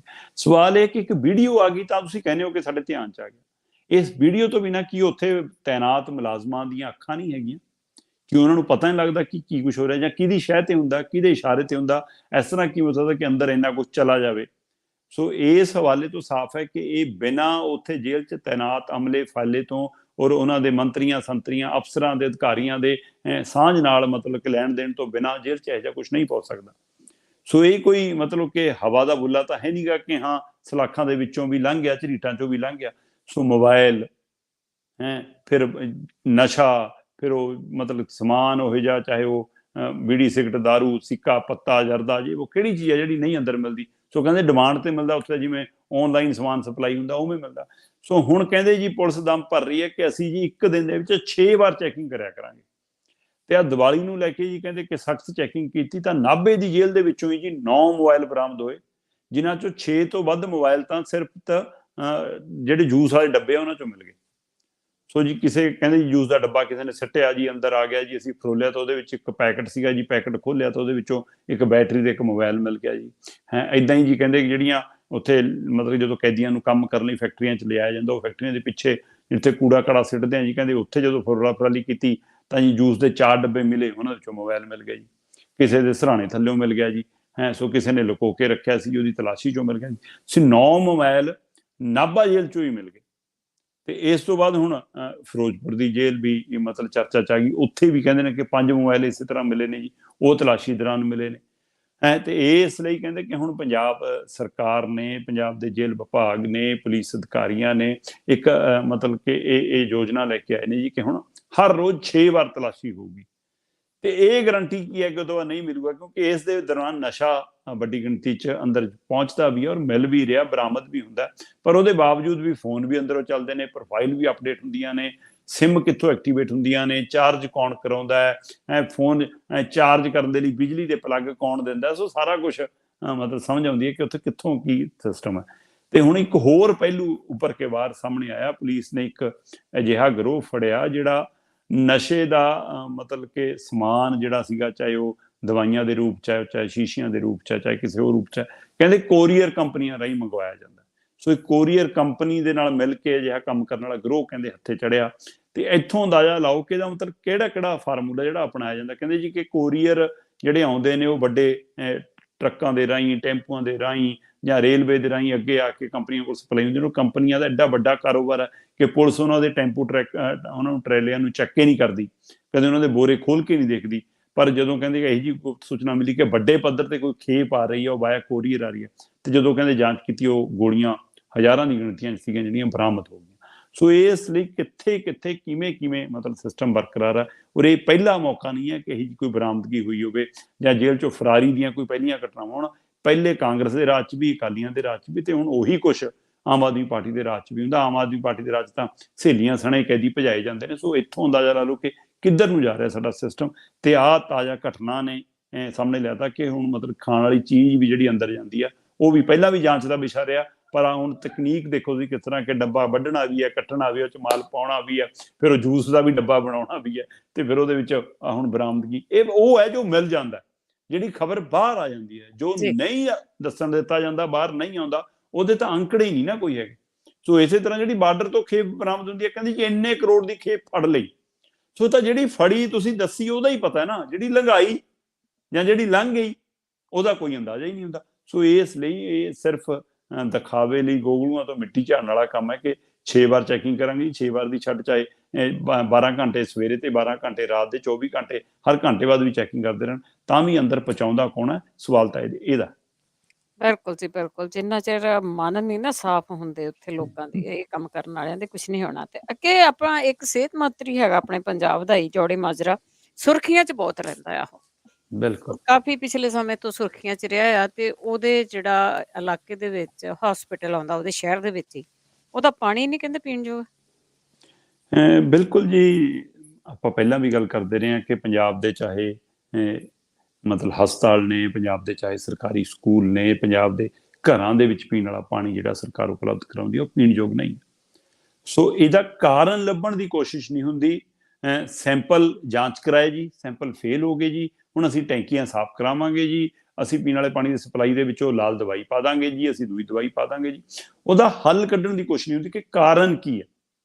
ਸੋ ਪਿਛਲੇ ਦਿਨਾਂ ਦੇ ਵਿੱਚ ਅਸੀਂ ਲਗਾਤਾਰ ਉਸ ਦੇ ਉੱਤੇ ਕੰਮ ਕਰ ਰਹੇ ਸੀਗੇ ਕਿ ਬੁੱਢੇ ਨਾਲੇ ਚੋਂ, ਜਿਹੜਾ ਗੰਦਾ ਨਾਲਾ ਬਣ ਗਿਆ, ਬੁੱਢਾ ਦਰਿਆ ਸੀ ਕਿਸੇ ਸਮੇਂ ਸਾਡਾ, ਮਤਲਬ ਉਹ ਸ਼ਾਂਤ ਚਿੱਤ ਹੋ ਕੇ ਬਹਿਣ ਵਾਲਾ ਦਰਿਆ, ਜਿਸ ਕਾਰਨ ਉਸ ਨੂੰ ਮਤਲਬ ਕਿ ਬੁੱਢੇ ਦਰਿਆ ਦਾ ਨਾਮ ਦਿੱਤਾ ਜਾਂਦਾ, ਉਹ ਗੰਦੇ ਨਾਲੇ 'ਚ ਤਬਦੀਲ ਹੋਇਆ। ਤੇ ਉਹਦੇ ਕਾਰਨ ਉੱਥੋਂ ਲੁਧਿਆਣੇ ਤੋਂ ਲੈ ਕੇ ਮੋਗਾ, ਅਬੋਹਰ, ਫਾਜ਼ਿਲਕਾ ਤੋਂ ਹੁੰਦੇ ਹੋਏ ਗੰਗਾਨਗਰ ਤੱਕ ਹਰ ਘਰ ਦੇ ਅੰਦਰ ਕੈਂਸਰ ਰੋਗੀ, ਕਾਲਾ ਪੀਲੀਆ, ਪੇਟ ਦੇ ਬਿਮਾਰੀ, ਚਮੜੀ ਦੇ ਰੋਗੀ। ਉਹ ਕਾਰਨ ਕਹਿੰਦੇ ਜੀ ਪਾਣੀ ਜ਼ਹਿਰੀ ਆ। ਧਰਤੀ ਹੇਠਲਾ ਪਾਣੀ ਪੀਣ ਯੋਗ ਨਹੀਂ, ਜਿਹੜਾ ਦਰਿਆਵਾਂ ਵਾਲਾ ਪਾਣੀ ਆ ਰਿਹਾ ਉਹ ਜ਼ਹਿਰੀ ਆ ਰਿਹਾ, ਕੈਮੀਕਲ ਇਹੋ ਜਿਹੇ ਨੇ, ਬੈਕਟੀਰੀਆ ਜਿਹੇ ਨੇ। ਸੋ ਇੱਧਰ ਮਤਲਬ ਕਿ ਹੁਣ ਆ ਫਿਰ ਪਿਛਲੇ ਦਿਨਾਂ ਦੇ ਵਿੱਚ 25 ਸਕੂਲਾਂ ਦੀ ਜਾਂਚ ਹੁੰਦੀ ਹੈ ਲੁਧਿਆਣੇ ਦੇ, 25 ਸਕੂਲ ਦੇ 25 ਸਕੂਲ ਹੀ ਜਾਂਚ ਹੁੰਦੀ ਹੈ, ਔਰ 25 ਸਕੂਲਾਂ ਦਾ ਹੀ ਪਾਣੀ ਪੀਣ ਯੋਗ ਨਹੀਂ ਨਿਕਲਦਾ। ਕਹਿੰਦੇ ਜੀ ਮਤਲਬ ਜੇ ਤਾਂ ਇਹ ਹੋਵੇ ਕਿ ਹਾਂ ਭਾਈ 100 ਦੀ ਜਾਂਚ ਕਰਾਈ, ਉਹ ਚੋਂ 5 ਨਿਕਲੇ, ਫਿਰ ਤਾਂ ਸਮਝ ਆਵੇ। 25 ਦੀ ਜਾਂਚ ਕਰਾਈ, 25 ਦੇ ਹੀ ਸੈਂਪਲ ਫੇਲ, ਤੇ ਬੱਚਿਆਂ ਲਈ ਪੀਣ ਯੋਗਾ ਪਾਣੀ ਨਹੀਂ। ਸੋ ਕਿੰਨੇ ਕੁ ਅਸੀਂ ਸੁਹਿਰਦਾ। ਤੇ ਉਸ ਤੋਂ ਬਾਅਦ ਹੁਣ ਸਿਹਤ ਮੰਤਰੀ ਸਾਹਿਬ ਦਾ ਆਪਣਾ ਸ਼ਹਿਰ, ਆਪਣਾ ਇਲਾਕਾ ਹੈ ਪਟਿਆਲਾ ਖੇਤਰ ਦਾ ਪੈਂਦਾ ਸਮਾਣਾ, ਤੇ ਉੱਥੇ ਜੀ ਕਹਿੰਦੇ ਕਿ ਜਾਂਚ ਕਰਨ ਦੇ ਲਈ 5 ਸੈਂਪਲ ਭੇਜੇ ਹਸਪਤਾਲ ਦੇ, ਤੇ ਪਾਣੀ ਦੇ, ਪੀਣ ਵਾਲੇ ਪਾਣੀ ਦੇ 5 ਸੈਂਪਲ ਫੇਲ ਹੋ ਗਏ। ਸੋ ਇਹ ਕਿਸੇ ਹੋਰ ਨੇ ਨਹੀਂ ਜਾਂਚ ਕੀਤੀ ਜੀ। ਸਰਕਾਰੀ ਉਹ ਹਸਪਤਾਲ ਹੈ, ਸਰਕਾਰੀ ਉਹ ਲੈਬ ਹੈ, ਆਪਣਾ ਹੀ ਵਿਭਾਗ ਹੈ। ਸੋ ਜੇਕਰ ਮਤਲਬ ਕਿ ਉੱਥੇ ਵੀ ਇਹ ਤੱਥ ਸਾਹਮਣੇ ਆ ਗਏ ਤਾਂ ਅਸਲ ਸਥਿਤੀ ਕੀ ਹੋਣੀ। ਤੇ ਇਹ ਅਸਲ ਦੇ ਵਿੱਚ ਕੀ ਹੈ ਕਿ ਪਿਛਲੇ ਦਿਨਾਂ ਦੇ ਵਿੱਚ ਪਟਿਆਲਾ ਖੇਤਰ ਦੇ ਵਿੱਚ ਪੇਟ ਨਾਲ ਸੰਬੰਧਿਤ, ਪਾਣੀ ਕਾਰਨ ਫੈਲਣ ਵਾਲੀ ਬਿਮਾਰੀਆਂ ਨਾਲ ਸੰਬੰਧਿਤ ਬਿਮਾਰੀਆਂ ਦੇ 500 ਤੋਂ ਵੱਧ ਮਰੀਜ਼ ਸਾਹਮਣੇ ਆ ਚੁੱਕੇ ਨੇ। ਇਹ ਉਹ ਅੰਕੜੇ ਆ ਜਿਹੜਾ ਸਰਕਾਰੀ ਪਰਚੀ ਕਟਾਉਣ ਚਲਾ ਗਿਆ, ਜਿਹੜਾ ਦੇਸੀ ਦਵਾਈ ਲੈ ਲੈਂਦਾ, ਘਰੇ ਹੀ ਨੁਕਤਾ ਫੁਕਤਾ ਕਰ ਲੈਂਦਾ, ਜਾਂ ਪ੍ਰਾਈਵੇਟ ਡਾਕਟਰਾਂ ਕੋਲ ਜਾਂਦਾ, ਉਹ ਰਿਕਾਰਡ 'ਚ ਨਹੀਂ ਆਉਂਦਾ। 500 ਦੇ ਕਰੀਬ ਪੇਟ ਦੀਆਂ ਬਿਮਾਰੀਆਂ ਨਾਲ ਸੰਬੰਧਿਤ ਮਰੀਜ਼ ਸਾਹਮਣੇ ਆਉਣਾ, 4 ਤੋਂ 5 ਬੱਚਿਆਂ ਦੀਆਂ ਇਸੇ ਪਾਣੀ ਦੀ ਖਰਾਬੀ ਕਾਰਨ ਮੌਤ ਹੋ ਜਾਣਾ ਉਸ ਖੇਤਰ ਦੇ ਵਿੱਚ। ਸੋ ਉਸ ਨੇ ਅਜਿਹਾ ਚੰਬਿਆ, ਤੇ ਆਹ ਹੁਣ ਜਦੋਂ ਜਾਂਚ ਹੈ, ਇਹ ਜਾਂਚ ਸ਼ੀਸ਼ਾ ਦਿਖਾਉਂਦੀ ਆ ਕਿ ਉਹੀ ਨਹੀਂ ਕੈਂਸਰ ਟ੍ਰੇਨ ਦੇ ਲਈ ਬਦਨਾਮ ਹੋ ਗਿਆ ਪੰਜਾਬ, ਉਹੀ ਨਹੀਂ ਕਿ ਹਾਂ ਮਤਲਬ ਕਿ ਇਹਦਾ ਮਤਲਬ ਇਹ ਸਥਿਤੀ ਇੱਥੇ ਤੱਕ ਆ ਗਈ ਆ। ਤੇ ਹੁਣ ਅਸੀਂ ਹੋਰ ਫੈਕਟਰੀਆਂ ਕਹਿੰਦੇ ਜੀ, ਅਸੀਂ ਨਵੀਆਂ ਫੈਕਟਰੀਆਂ ਉਹ ਜਿਹੀਆਂ ਲਿਆਉਣੀਆਂ ਜਿਹੜੀਆਂ ਡਾਈ ਇੰਡਸਟਰੀ ਨੂੰ ਪ੍ਰਫੁੱਲਤ ਕਰਨਗੀਆਂ। ਹੁਣ ਡਾਈ ਇੰਡਸਟਰੀ ਦਾ ਤਾਂ ਮਤਲਬ ਕਿਸੇ ਵੀ ਟ੍ਰੀਟਮੈਂਟ ਪਲਾਂਟ ਦੇ ਵਿੱਚ ਸਾਫ਼ ਹੀ ਨਹੀਂ ਹੁੰਦਾ। ਸੋ ਭਾਰੀ ਧਾਤਾਂ, ਕੈਮੀਕਲ ਅਜਿਹੇ ਨੇ ਜਿਹੜੇ ਕਦੇ ਸਾਫ਼ ਹੀ ਨਹੀਂ ਹੁੰਦੇ। ਸੋ ਅਸੀਂ ਉਸ ਪਾਸੇ ਨੂੰ ਵੱਧ ਰਹੇ ਹਾਂ। ਤਾਂ ਇਸੇ ਲਈ ਮੈਂ ਗੱਲ ਕਰਦਾ ਕਿ ਕਦੇ ਵੀ ਧਰਤੀ ਹੇਠਲੇ ਪਾਣੀ ਨੂੰ ਜਿਹੜਾ ਗੰਧਲਾ ਕੀਤਾ ਜਾ ਰਿਹਾ, ਉਹਦੇ ਵਿੱਚ ਜਿਸ ਕਦਰ ਸੀਵਰੇਜ, ਉਸ ਜਿਸ ਕਦਰ ਫੈਕਟਰੀਆਂ ਦਾ ਕੈਮੀਕਲ ਵਾਲਾ ਪਾਣੀ ਬੋਰ ਕਰਕੇ ਧੱਕਿਆ ਜਾ ਰਿਹਾ, ਉਹਨੂੰ ਰੋਕਣ ਵੱਲ ਕਦੇ ਵੀ ਕਿਸੇ ਸਰਕਾਰ ਨੇ ਪਹਿਲ ਕਦਮੀ ਨਹੀਂ ਕੀਤੀ। ਅਸੀਂ ਜਿਵੇਂ ਆਪਣੀਆਂ ਨਦੀਆਂ, ਨਾਲੇ, ਦਰਿਆਵਾਂ ਨੂੰ ਆਪ ਗੰਧਲਾ ਕਰ ਰਹੇ ਹਾਂ, ਆਪ ਵਿੱਚ ਕੂੜਾ ਕਰਕਟ ਸਿੱਟਦੇ ਹਾਂ, ਉਸ ਨੂੰ ਲੈ ਕੇ ਕਦੇ ਨਜ਼ਰਸਾਨੀ ਨਹੀਂ ਹੋਈ। ਕਦੇ ਸਮਾਜਿਕ ਸੰਗਠਨਾਂ ਨੇ ਇਸ ਮਸਲੇ ਤੇ ਉਨੀ ਗੰਭੀਰਤਾ ਨਾਲ ਪਹਿਲ ਕਦਮੀ ਨਹੀਂ ਕੀਤੀ। ਤੇ ਸਰਕਾਰਾਂ ਬਦਲ ਗਈਆਂ, ਬਦਲਾਅ ਵਾਲੀਆਂ ਸਰਕਾਰਾਂ ਆ ਗਈਆਂ, ਪਰ ਲੋਕਾਂ ਨੂੰ ਅਸੀਂ ਪੀਣ ਵਾਲਾ ਪਾਣੀ ਤੱਕ ਉਪਲਬਧ ਨਹੀਂ ਸਹੀ ਕਰਾ ਪਾ ਰਹੇ। ਉਹ ਜਦੋਂ ਸਿਹਤ ਮੰਤਰੀ ਦੇ ਆਪਣੇ ਸ਼ਹਿਰ ਦਾ ਸਰਕਾਰੀ ਹਸਪਤਾਲ ਦੀ ਸਥਿਤੀ ਹੋਵੇ, ਤਾਂ ਪੰਜਾਬ ਦੀ ਸਿਹਤ ਕਿਵੇਂ ਸੁਧਰੇਗੀ, ਉਹਦਾ ਅੰਦਾਜ਼ਾ ਇੱਥੋਂ ਹੀ ਲਾ ਲਓ। ਬਿਲਕੁਲ ਜੀ, ਬਿਲਕੁਲ। ਲੋਕਾਂ ਦੀ ਬਿਮਾਰੀ ਦਾ ਕਾਰਨ ਹੀ ਇਹ ਆ। ਤੇ ਅੱਗੇ ਕਰਦੇ ਆ ਗੱਲ ਰਿਸ਼ੀ ਸੁਨਕ ਦੀ। ਉਹ ਵੀ ਇੰਗਲੈਂਡ ਦੀ ਪ੍ਰਧਾਨਗੀ ਦੀ ਦੌੜ ਦੇ ਵਿੱਚ ਆ, ਤੇ ਮੇਰੇ ਖਿਆਲ ਦੇ ਵਿੱਚ ਬਹੁਤ ਚਾਅ ਆ ਇੰਡੀਆ ਵਾਲਿਆਂ ਨੂੰ ਕਿ ਸਾਡਾ ਪ੍ਰਧਾਨ ਮੰਤਰੀ ਬਣੂਗਾ ਇੰਗਲੈਂਡ ਦਾ। ਬਿਲਕੁਲ ਜੀ।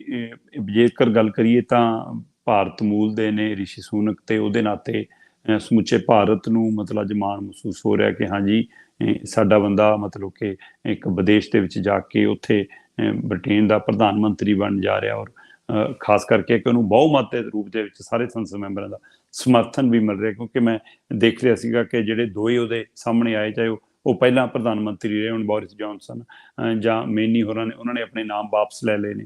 ਸੋ 50 ਦਿਨਾਂ ਬਾਅਦ ਹੀ, ਕਿਉਂਕਿ 50 ਦਿਨ ਪਹਿਲਾਂ ਉਹ ਪਾਰਟੀ ਦੇ ਅੰਦਰੋਂ ਸੰਸਦ ਦਾ ਸਮਰਥਨ ਹਾਸਲ ਕਰਨ ਦੇ ਵਿੱਚ ਨਾਕਾਮਯਾਬ ਹੋਈ ਸੀ। ਉਹਨਾਂ ਨੂੰ ਮਤਲਬ ਕਿ ਲਿਜ ਟੈਰਿਸ ਨੇ ਜਦੋਂ ਮਤਲਬ ਕਿ ਹਰਾਇਆ ਸੀਗਾ ਤਦ 5 ਸਤੰਬਰ ਨੂੰ, ਤਾਂ ਉਹ 50 ਦਿਨਾਂ ਬਾਅਦ ਹੀ ਉਹਨਾਂ ਨੂੰ ਮੌਕਾ ਫਿਰ ਮਿਲਿਆ, ਤੇ ਉਹ ਦੁਬਾਰਾ ਆਏ, ਪਾਰਟੀ ਦੇ ਲੀਡਰ ਵੀ ਬਣੇ, ਪਾਰਟੀ ਦੀ ਪਸੰਦ ਵੀ ਬਣੇ, ਪਾਰਟੀ ਦੇ ਸੰਸਦ ਮੈਂਬਰਾਂ ਵੱਲੋਂ ਸਮਰਥਨ ਵੀ ਮਿਲ ਗਿਆ, ਤੇ ਹੁਣ ਤੈਅ ਆ ਕਿ ਪ੍ਰਧਾਨ ਮੰਤਰੀ ਉਹੀ ਹੋਣਗੇ। ਸੋ 56 ਦਿਨਾਂ ਦੇ ਬਾਅਦ ਹੀ, 50 ਦਿਨਾਂ ਬਾਅਦ ਹੀ ਉਹਨਾਂ ਨੂੰ ਇਹ ਮੌਕੇ ਦਾ ਮਿਲਣਾ ਇੱਕ ਮਾਣ ਵਾਲੀ ਗੱਲ ਵੀ। ਇਸ ਕਾਰਨ ਵੀ ਮਾਣ ਵਾਲੀ ਗੱਲ ਸਾਡੇ ਲਈ ਯਾਦ ਹੁੰਦੀ ਹੈ ਕਿ ਪੰਜਾਬੀ ਮੂਲ ਦੇ ਨੇ। ਸੋ ਪੰਜਾਬੀ ਭਾਈਚਾਰੇ ਚੋਂ ਹੁਣ ਕਰਨ ਗੁਜਰਾਂ ਵਾਲੇ ਤੋਂ ਉਹਨਾਂ ਦਾ ਪਿਛੋਕੜ ਪੈਂਦਾ। ਸੋ ਉਸ ਨਾਤੇ ਇਸ ਅਹੁਦੇ ਤੱਕ ਪਹੁੰਚਣਾ, ਔਰ ਨਾਰਾਇਣ ਮੂਰਤੀ ਦੇ ਜਵਾਈ ਨੇ, ਤੇ ਉਹ ਕਹਿੰਦੇ ਕਿ ਉਹਨਾਂ ਦੀ ਘਰ ਵਾਲੀ ਤਾਂ ਮਤਲਬ ਕਿ ਜਿਹੜਾ ਟੈਕਸ ਹੈ ਉਹ ਮਹਾਰਾਣੀ ਨਾਲੋਂ ਵੀ ਵੱਧ ਟੈਕਸ ਪੇ ਕਰਦੀ ਸੀ। ਇਸ ਲਈ ਉਹਨਾਂ ਦੀ ਸਥਿਤੀ ਕਹੀ ਜੀ ਆ, ਉਹ ਵੀ ਅੰਦਾਜ਼ਾ ਲਾਇਆ ਜਾ ਸਕਦਾ ਕਿ ਆਰਥਿਕ ਤੌਰ ਤੇ ਕਿਸ ਮਜ਼ਬੂਤੀ ਨੇ। ਪਰ ਦੇਸ਼ ਦੀ ਸਥਿਤੀ ਆਰਥਿਕ ਕਹੀ ਜੀ ਆ, ਇਹ ਵੀ ਉਹਨਾਂ ਮੂਹਰੇ ਚੁਣੌਤੀ ਹੋਣੀ ਹੈ ਕਿ ਉਹਨੂੰ ਕਿਵੇਂ ਬਚਾਉਣਾ। ਸੋ ਇਸ ਲਈ ਉਸ ਚੁਣੌਤੀ ਦਾ ਉਹਨਾਂ ਨੂੰ ਸਾਹਮਣਾ ਵੀ ਕਰਨਾ ਪੈਣਾ। ਪਰ ਉਹਨਾਂ ਦਾ ਸਫ਼ਰ ਜੇਕਰ ਮੈਂ ਦੇਖਾਂ ਤਾਂ 2015 ਦੇ ਵਿੱਚੋਂ ਪਹਿਲੀ ਵਾਰ ਮੈਂਬਰ ਪਾਰਲੀਮੈਂਟ ਬਣਦੇ ਨੇ, 2018 ਦੇ ਵਿੱਚੋਂ ਮੰਤਰੀ ਬਣਦੇ ਨੇ, ਤੇ 2022 ਤੱਕ ਆਉਂਦੇ ਆਉਂਦਿਆਂ ਹੁਣ ਉਹ ਪ੍ਰਧਾਨ ਮੰਤਰੀ ਬਣ ਜਾ ਰਹੇ ਨੇ। ਸੋ ਇਸ ਲਈ ਲਗਭਗ ਤੈਅ ਹੈ ਜੀ ਕਿ ਰਿਸ਼ੀ ਸੁਨਕ ਜਿਹੜੇ ਪੰਜਾਬੀ ਮੂਲ ਦਾ ਪਿਛੋਕੜ ਪੰਜਾਬੀ ਤੋਂ ਰੱਖਦੇ ਨੇ, ਸੋ ਭਾਰਤੀ ਮੂਲ ਦੇ ਨੇ, ਤੇ ਉੱਥੇ ਜਾ ਕੇ ਉਹ ਪ੍ਰਧਾਨ ਮੰਤਰੀ ਬਣਨੇ। ਸੋ ਇਹ ਮਾਣ ਵਾਲੀ ਗੱਲ ਹੈ ਜੀ, ਤੇ ਵਧਾਈਆਂ ਵੀ ਹੈ, ਪ੍ਰਾਪਤੀ ਵੀ ਹੈ। ਸੋ ਪਰ ਉਹ ਕਿੰਨੀ ਦੇਰ ਚਲਾ ਪਾਉਣਗੇ, ਇਹ ਉਹਨਾਂ ਲਈ ਚੁਣੌਤੀ ਵੀ ਹੈ। ਬਿਲਕੁਲ ਜੀ, ਬਿਲਕੁਲ। ਜੇ ਪਿਛਲਾ ਇਤਿਹਾਸ ਦੇਖੀਏ ਕੁਝ ਮਹੀਨਿਆਂ ਦਾ ਨਾ, ਕਾਫੀ ਗੜਬੜੀ ਆ। ਬਿਲਕੁਲ ਤੇ ਅਖੀਰ ਦੇ ਵਿੱਚ ਗੱਲ ਕਰਦੇ ਆ ਚੀਨ ਦੀ। ਕਹਿੰਦੇ ਉਹਨਾਂ ਨੇ ਆਪਣਾ ਨਕਸ਼ਾ ਹੀ ਬਦਲ ਲਿਆ ਤੇ ਕਾਪੀਆਂ ਵੀ ਵੰਡੀਆਂ ਆ, ਤੇ ਜਿੱਥੇ ਕਾਪੀਆਂ ਵੰਡੀਆਂ ਉੱਥੇ 56 ਇੰਚ ਵਾਲਾ ਪ੍ਰਧਾਨ ਮੰਤਰੀ ਭਾਰਤ ਦਾ ਮੋਦੀ ਵੀ ਬੈਠਾ ਸੀ। ਪਰ ਕਹਿੰਦੇ ਵੀ ਕਿਸੇ ਵੀ ਨੈਸ਼ਨਲ ਮੀਡੀਆ ਦੇ ਵਿੱਚ ਇਹਦੀ ਖਬਰ ਨਹੀਂ ਹੈ ਇੰਡੀਆ 'ਚ। ਬਿਲਕੁਲ ਜੀ। ਚੀਨ ਵੱਲੋਂ ਲਗਾਤਾਰ ਭਾਰਤ ਦੀਆਂ ਹੱਦਾਂ ਦੇ ਉੱਤੇ, ਭਾਰਤ ਦੀ ਸਰਹੱਦ ਦੇ ਉੱਤੇ ਕਬਜ਼ੇ ਦੀਆਂ ਖਬਰਾਂ, ਸਾਡੇ ਇਲਾਕੇ 'ਚ ਘੁਸਪੈਠ, ਸਾਡੇ ਸੈਨਿਕਾਂ ਤੇ ਹਮਲਾ, ਤੇ ਉਹਨਾਂ ਖਬਰਾਂ ਨੂੰ ਅਕਸਰ ਦਬਾਉਣ ਦੀ ਕੋਸ਼ਿਸ਼ ਹੁੰਦੀ ਹੈ। ਜਿਸ ਕਦਰ ਪਾਕਿਸਤਾਨ ਦੀ ਖਬਰ ਨੂੰ ਨੈਸ਼ਨਲ ਮੀਡੀਆ ਸਾਡਾ ਹੋ ਹੱਲਾ ਕਰਕੇ ਮਤਲਬ ਕਿ ਦਿਖਾਉਂਦਾ, ਉੱਥੇ ਦੇਸ਼ ਭਗਤੀ ਦਾ ਜਜ਼ਬਾ ਜਗਾਉਣ ਦੀ ਕੋਸ਼ਿਸ਼ ਕਰਦੇ ਆ। ਹਿਮਾਚਲ ਜਦੋਂ ਚੀਨ ਦੇ ਵੱਲੋਂ ਇਹ ਘਟਨਾ ਹੁੰਦੀ ਹੈ ਤਦ ਮਤਲਬ ਸਾਡਾ ਨੈਸ਼ਨਲ ਮੀਡੀਆ ਫਿਰ ਮੂੰਹ ਬੰਦ ਹੋ ਜਾਂਦਾ। ਕਿਉਂ ਨਹੀਂ ਇਸ ਮਸਲੇ ਤੇ ਬੋਲਦੇ? ਪਿਛਲੇ ਦਿਨਾਂ ਦੇ ਵਿੱਚ ਮੈਨੂੰ ਪਤਾ ਲੱਗ ਰਿਹਾ ਸੀ ਕਿ ਅਰੁਣਾਚਲ ਵਾਲੇ ਪਾਸਿਓਂ, ਜਾਂ ਤੁਸੀਂ ਇਹ ਦੇਖੋ ਕਿ ਕਿੰਨੇ ਹੀ ਪਿੰਡ ਨੇ, ਦਰਜਨਾਂ ਪਿੰਡ ਨੇ, ਕਹਿੰਦੇ ਜਿਹੜੇ ਅਰੁਣਾਚਲ ਪ੍ਰਦੇਸ਼ ਦੇ ਨੇ, ਉਹਨਾਂ ਦੇ ਦਰਜਨਾਂ ਪਿੰਡਾਂ ਦੇ ਨਾਮ ਉਹਨਾਂ ਨੇ ਆਪਣੇ ਮਤਲਬ ਕਿ ਆਪਣੇ ਖਿੱਤੇ ਵਾਲੇ ਨਾਮ ਰੱਖ ਲਏ, ਤੇ ਉਹਨਾਂ ਦੇ ਨਾਮ ਤੱਕ ਬਦਲੇ, ਤੇ ਉਹਨਾਂ ਨੂੰ ਨਵੇਂ ਨਾਮ ਮਤਲਬ ਕਿ ਬਦਲ ਕੇ ਦੇ ਦਿੱਤੇ ਗਏ, ਜਿਹਦੇ ਵਿੱਚ ਤਿੱਬਤੀ ਨਾਮ ਦੱਸੇ ਜਾ ਰਹੇ ਨੇ।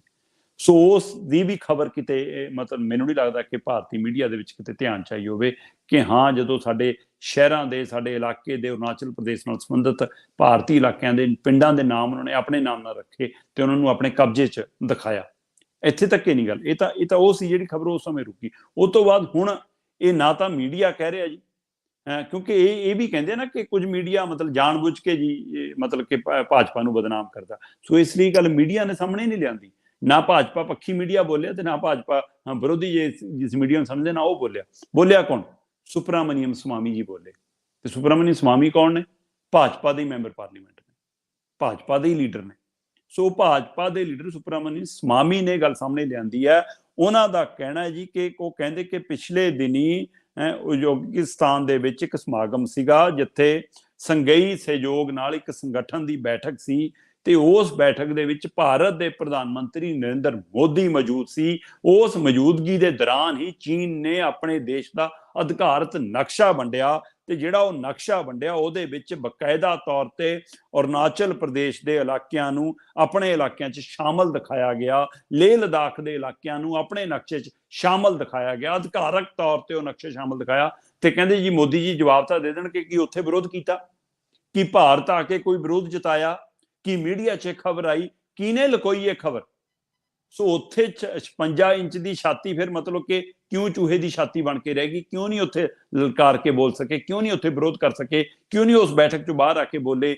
ਫੋਟੋਆਂ ਖਿਚਾਉਣ ਦਾ ਸ਼ੌਂਕ ਹੈ, ਮਤਲਬ ਵੀਡੀਓ ਬਣਾਉਣ ਦਾ ਸ਼ੌਂਕ ਹੈ ਤਾਂ ਉੱਥੇ ਬਣਾਉਂਦੇ ਨਾ ਵੀਡੀਓ। ਕਿਆ ਨਕਸ਼ਾ ਮੇਰੇ ਹੱਥ ਲੱਗਿਆ ਜੀ, ਮੈਂ ਇੱਥੇ ਹੀ ਧਰਨੇ ਤੇ ਬੈਠਾ, ਮੈਂ ਇੱਥੇ ਹੀ ਵਿਰੋਧ 'ਚ ਬੈਠਾ, ਜਾਂ ਮੈਂ ਮਤਲਬ ਕਿ ਭਾਰਤ ਆ ਕੇ। ਇਸ ਲਈ ਇਹ ਦਿਖਾਉਣਾ ਕੁਛ ਹਾਥੀ ਦੇ ਦੰਦ ਖਾਣ ਦੇ ਹੋਰ ਤੇ ਦਿਖਾਉਣ ਦੇ ਹੋਰ ਨੇ।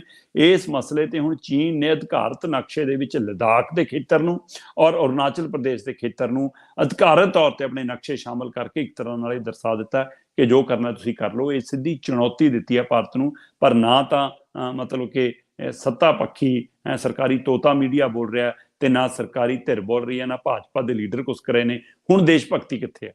ਹੁਣ ਰਾਸ਼ਟਰ ਭਗਤੀ ਕਿੱਥੇ ਹੈ?